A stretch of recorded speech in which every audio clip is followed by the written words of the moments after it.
Here we are again, Bishop Bush and Coach Vic. Yes, sir. We're here to share some things with you that's been on our heart, man to man. Yes, sir. And we want you to chime into this discussion, make comments, like, ask questions. Make sure that you make your input. Make yourself known because, brothers, we're struggling in this season, and we got to find a way to help each other out. And so we're asking you now, join Vic and I, the coach. And Bishop and the coach. Join us as we talk about some man-to-man issues today. Yes, sir. Praise God. How you doing, brother? I'm doing great. Glad to be here. You ready for this? I'm ready. I think today what we're going to do is talk about working on me. That sounds like a good place to start. So are we talking about he still working on me or me still working on me helping him do what needs to be done to get me at a better place? Well, he knows who I am. Okay. He knows how he built me. He knows how he built me. I'm trying to discover how is it that he built me. That's good. Because I know where I currently am, and I feel like there's a lot of work. Like, there's a lot of things that I do when it comes to, like, my social media handles or something like that. I'll put a construction hat on it because I know that I'm not complete. I know that I'm not there. I know that I'm not where I was 20 years ago or 10 years ago or 5 years ago. So I know that I'm under construction. So to constantly be working towards being a better version of myself means that I'm under construction. So I'm in discovery phase right now. So you're in discovery phase. What does that mean? What does that mean? You're in discovery phase. You said that he knows you. He knows how he made you. But you're trying to discover what has he done. God, what have you done? What is it about me that's making me tick? They call me Vic. But what is it about me that I need to know that will make me a more enhanced me? Is that where you're headed with this? Yeah, I want to be the best version of myself. So in order for me to be able to do that, I have to dig deeper. I have to research. I have to figure out how did God make me? Because I know how I tick. I know the kind of things that make me happy. I know the things that stimulate me or motivate me to move forward. I know definitely the kind of things that frustrate me. Which is also a motivating factor. So in this discovery phase that I'm in, I'm trying to be the best husband that I can be, the best father that I can be, and God gave me some gifts. He gave me some tools that I need to use. So I'm just asking him to make those things, make the purpose and the problem, the purpose in me and the problem that he has for me to solve collide on a daily basis. So do you think that getting to know more about all of that, that's the nuance of God's creating you, what he really did, do you think the more you discover that, the more it's going to help you become a more determined you, more focused you, more effective you? What is it that you're really wanting out of this more so than anything else? I want my heart to be full. I want to be fulfilled on a daily basis. Okay. Like, I hear too many people talking about how bored they are. Okay. I'm not bored. Like, my days go by like this. I'm never bored, Vic. I'm never bored. I'm never looking like, man, I hope this time just go by faster. I need time to slow down. I beg for more hours in the day. There's not enough time in the day. Yeah. It goes by like this. So I'm thankful for that. Yeah. Like, I'm thankful for that. There's no time that I say, man, I just want time to speed up a little bit so I can. There's never a dull moment. You know, I want to read this to you first, and we're going to use it as a basis since you mentioned that. I was trying to grab it. Psalms 134 and verse number 14 says, David, the psalmist, he was in the same place. Now, by the time God finished revealing to him his essence, he started celebrating within himself. Oh, David said, look, I praise you because I'm fearfully and wonderfully made. Man, he's like, whoa, I see now, Lord, that when you made me, you are astonished yourself. Most of us never get a chance to embrace the who we are from that perspective. And so we really look at life more from a challenge perspective than we do a champion's perspective. Is that okay? Yeah, that's perfect. I think that when I started really marinating on the revelation that David loaned me from this particular psalm, if I can say it like that, I finally, one day, I'm like, I got it. This man grew to a place where he did not need the praises of men. He did not even need the celebration of the masses. He knew that the best thing in life was to be able to celebrate the way God made him. He said, I praise you because I'm fearfully and I'm wonderfully made. Your works are wonderful. And I know that quite or full well. So he's saying, now I'm embracing it. I'm embracing it, bring it on. My God. I now understand what my purpose is because you gave me vision. I know what my vision is because it gave me revelation. It redeemed me first from myself. Do you realize that when Proverbs 29:18 says, where there's no vision, people perish, he's really saying where there's no redemptive revelation from God? Now, sometimes you may be in an environment where someone else is the head and God gives them vision and it's for all of us. But even in that, you need to be able to see like the person that God has given the vision to. So they have to have the ability to commit it to you in a way that you can retrieve it. Why is that important? Because if we can't see vision, we can't see how to conduct ourselves and why conducting ourselves a certain way is necessary. So we have no parameters for our operation, and then that means we operate all over the place and at the expense of ourselves. Now we tire, we're weary, and we're wondering why we've done all these things, we've spent ourselves, but we have nothing to show for it. I think that's where we're headed today. The psalmist started working in his purpose, and he would consult through the Urim and the Thummim with the priest, and they would find out whether it was okay for him to do whatever needed to be done next. So he had the assurance that God was in it before he even participated with it. Bishop, it's perfect that you preface this conversation with saying that this is the pastor and the coach. Pastor and the coach. Because I think we both can illustrate what we're talking about from our own perspectives. Yes, sir. You from the biblical perspective, me from a sports perspective. Come on. And so I'm in a world where your experiences and what you've done matter a lot. It like gives me the credentials for people to want to be a part of what I'm doing, to be under my leadership. So I was drafted out of high school, and people are like, and first of all, let me just say this. There's a time and a place to talk about yourself. And I don't do a lot of talking about myself. Yeah. And I'm about to make a point.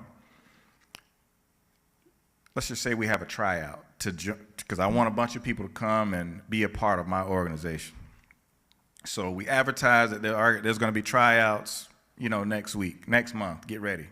I want you to come be a part of this. Well, why do we want to be a part of what he's doing? Yeah. What has he done? Yeah. What does he got? What does he have to offer? So when they show up, it's like, hey, thank you for being here. I'm Coach Vic, but I don't like telling them. Give me the right words. I don't really want to say I don't like doing it. There are things that the Lord has blessed me to be able to have experienced. I was drafted. I played professional baseball for 7 years. I played at a high level. I was an MVP 1 year. I feel like I had the ability to be in the big leagues. I had an injury that didn't allow me to continue playing. But I don't want to use that as an excuse. I feel like my whole time in professional baseball prepared me for what I'm doing now. Right. I gained the knowledge. Yes. I gained the experience. I know what it's supposed to look like. I know what the skill of the players are supposed to look like. I've been fortunate enough to go through the whole process myself. and God gave me a son who went through the whole process too, and we went through the whole thing, the high school draft thing, and then in the college. So I have the experience, like I have the doctorate. Okay. For people to be like, okay, he can help my son Right. through this process also. Right. But you have to say it. You have to talk about it. You have to put it on your website. They need to know. So, when you were talking about David feeling himself, Yeah. God, you made me this way. You made me so awesome. And it wasn't something that he did to publish himself, because David was a humble man. David had a very humble beginning. His father left him out. He's in the field. He wasn't even invited to the ceremony. It was that you can't leave out the most central person. He was the ceremony. Yeah. And so that's what life does. When you are not putting yourself forward, it pushes you forward. Let another man praise you, not your own words, a stranger, and not your own lips. See that? So we don't exalt ourselves. If he that exalt himself shall be abased. So he tells us to humble ourselves under the mighty hand of God, that he might exalt us in his own time. And I understand, it is not bragging, it's not arrogancy, it's necessary. I was handling something I think it was in church in Corinth the other day, where I was looking at some of the things that David was challenged with. Not David, but you said that Paul, the Apostle Paul, was challenged with. And Paul really took the time to say to the church, look, I don't like talking about me, but y'all done put me in this situation where if I don't brag on myself, watch this, I'm going to have psychological dependency. In other words, I'm going to be in a position where I'm going to be crippled within myself because of how I listen to you all make light of me. You talk about how ugly I am in person.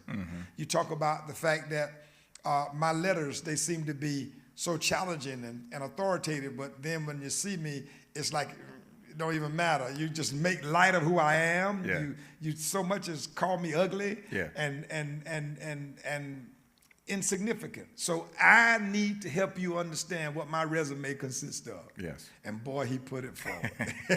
He told him, look, I've suffered 39 stripes 3 times. Jesus went through it 1 time. Although he did it for you, I had to endure it just to don my apostleship. How many of you went through the same thing? Yeah. He talked about the shipwrecks. He talked about the beating, the perils in the wilderness, the perils in the sea, the perils among robbers, the perils, and all these things. He said, I'm more. But he had to make let's call it a resume moment. Yeah. So here's what you've had to do. You've had to chronicle as a man the resume of you, so that those who your gift is for would understand why they needed it. Yeah, I understand. And there's a place for it all the time. Yes.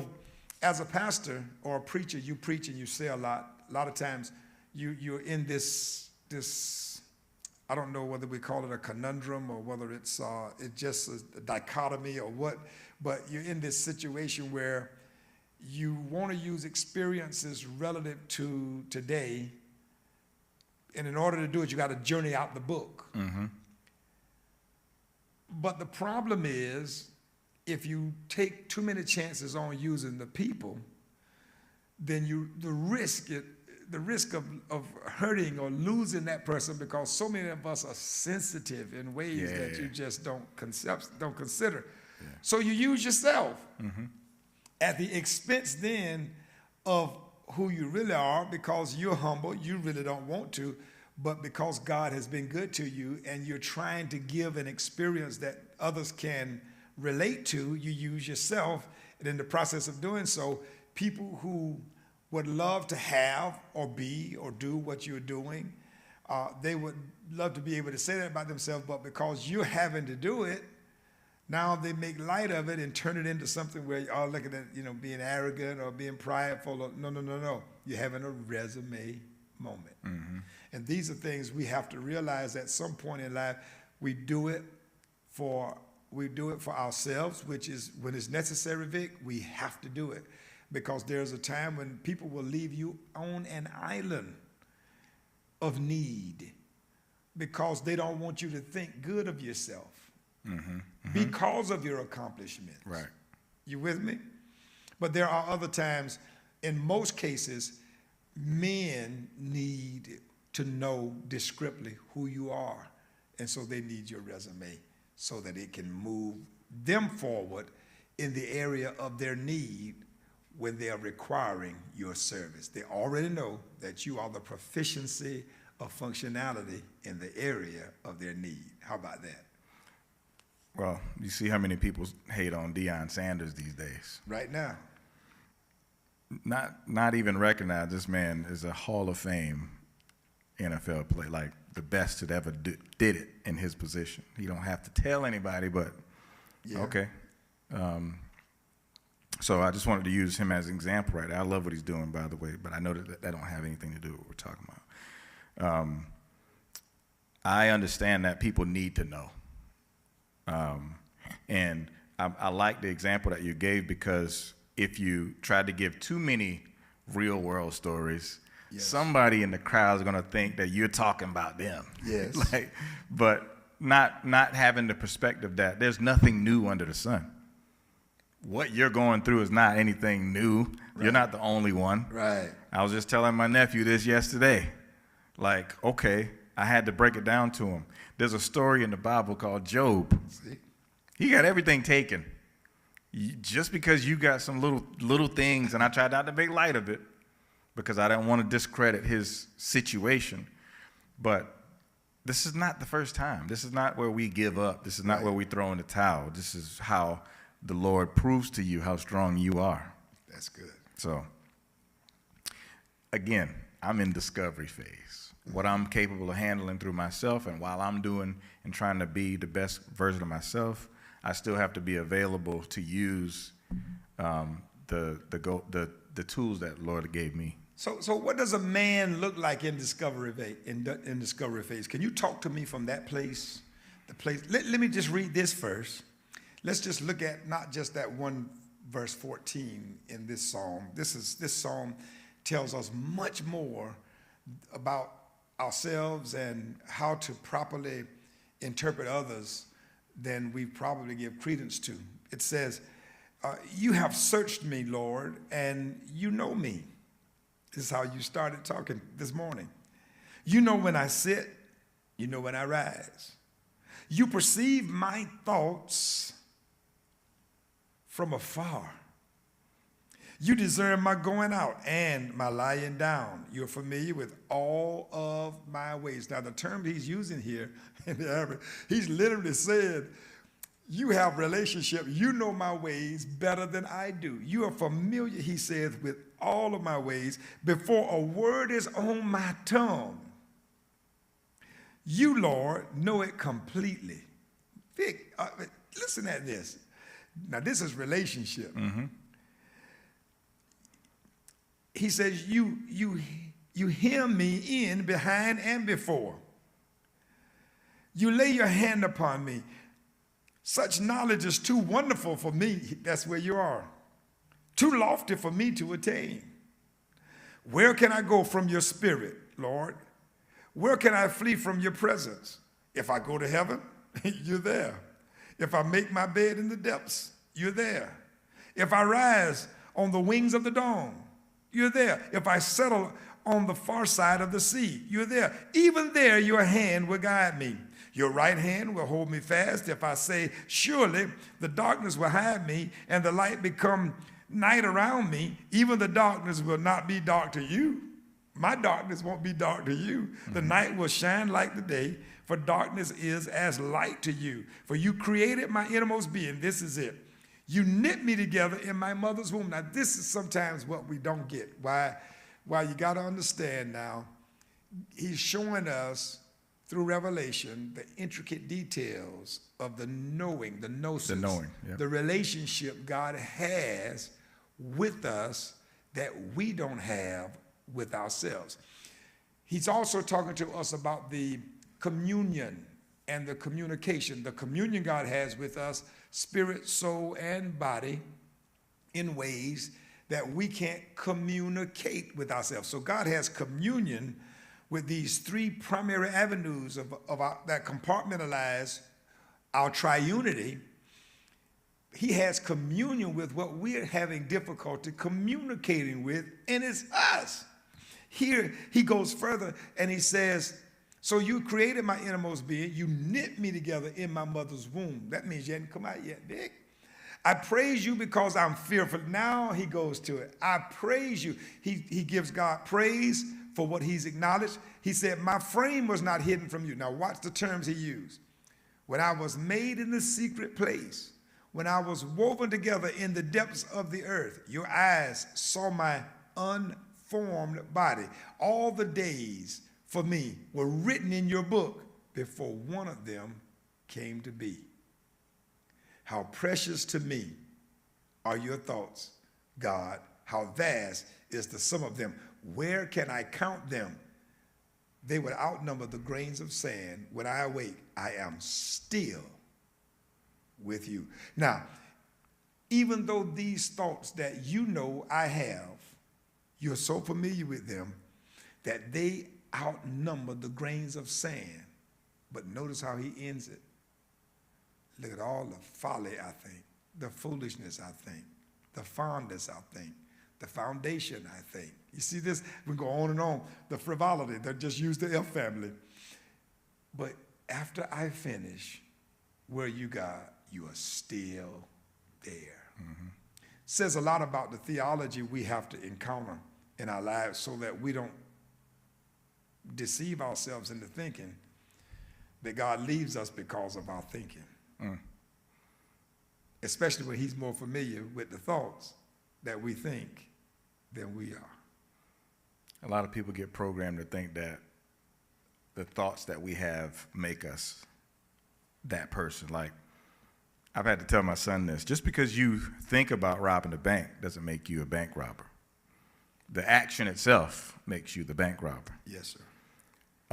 We live in a world where we are programmed to feel that we're separated. If we have a background, a foundation in church and things like that, I don't know how we get to this point, but we feel like if we sin through action and through thought, then that makes God turn his back on us. So God turned his back on us, and I'm worthless then. We allow people to tell us, allow other outside factors to make us analyze what our worth is, when if we remember what you just read, God knows all of our thoughts. He created us he knew us when we were unformed. If we were reminded of those things, then we know that God loves me unconditionally. I had to give an example to my son so we can keep on going back. And I know you got stories too. But I had to remind my son today, because we were talking about walking as if God is the only one. We're on stage and God is in the audience. And on stage, we are living our lives out. He's not expecting us to be perfect in everything that we do. And I told him, I love you no matter what. So I'm going to give an example of an earthly father. Let's just say that you were at a store and you took something and you got locked up. Like, my first reaction is not going to be mad with you. My first response is going to be, I want to get you out of there as soon as possible. I'm not, the punishment was you getting locked up. I'm not going to make you feel bad about yourself afterwards. Mm-hmm. That would be me tearing you down. That would be evil. That would be something that, like, I can't love you truly if I'm making you feel bad about yourself after you've done something that made you feel bad about yourself. Mm-hmm. So I just like to give him real life perspectives, understanding that God loves you no matter what. Yeah. Okay, so he understands that we're human. He understands that we make mistakes. He understands our thoughts and the things that we're going to think before we think it, the things that we're going to say before we think it. And I got to remember that myself. I'm trying to tell my son that, but I have to make sure that I keep that same perspective, because it can weigh down on me also. Because you're working on you. Because I'm working on me at the same time. You're trying to help him, but you're working on you.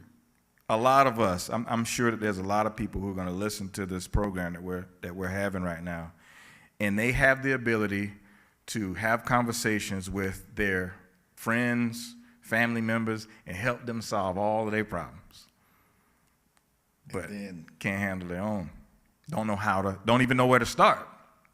So, and I can't point my finger at anybody. I have the same things. Like, man, I could really look at you and tell you, hey, this is what you need to do. So I'm in this dilemma years ago. I'm feeling a little overwhelmed because I've been such a hit, such a wonder, such a success story for several hundred people at one time. But I'm home feeling a little exasperated, spent, abandoned. I never see myself as lonely. I saw myself as alone, abandoned. And the abandonment was so dreadful, it almost made me feel like I was isolated without assistance. And then I fall off to sleep, and I have this dream, but it's really a vision, so insightful. In this, I see the hand of God. He says, what is this? He brings it before me, and it's a gift, a nice Christmas gift wrapped.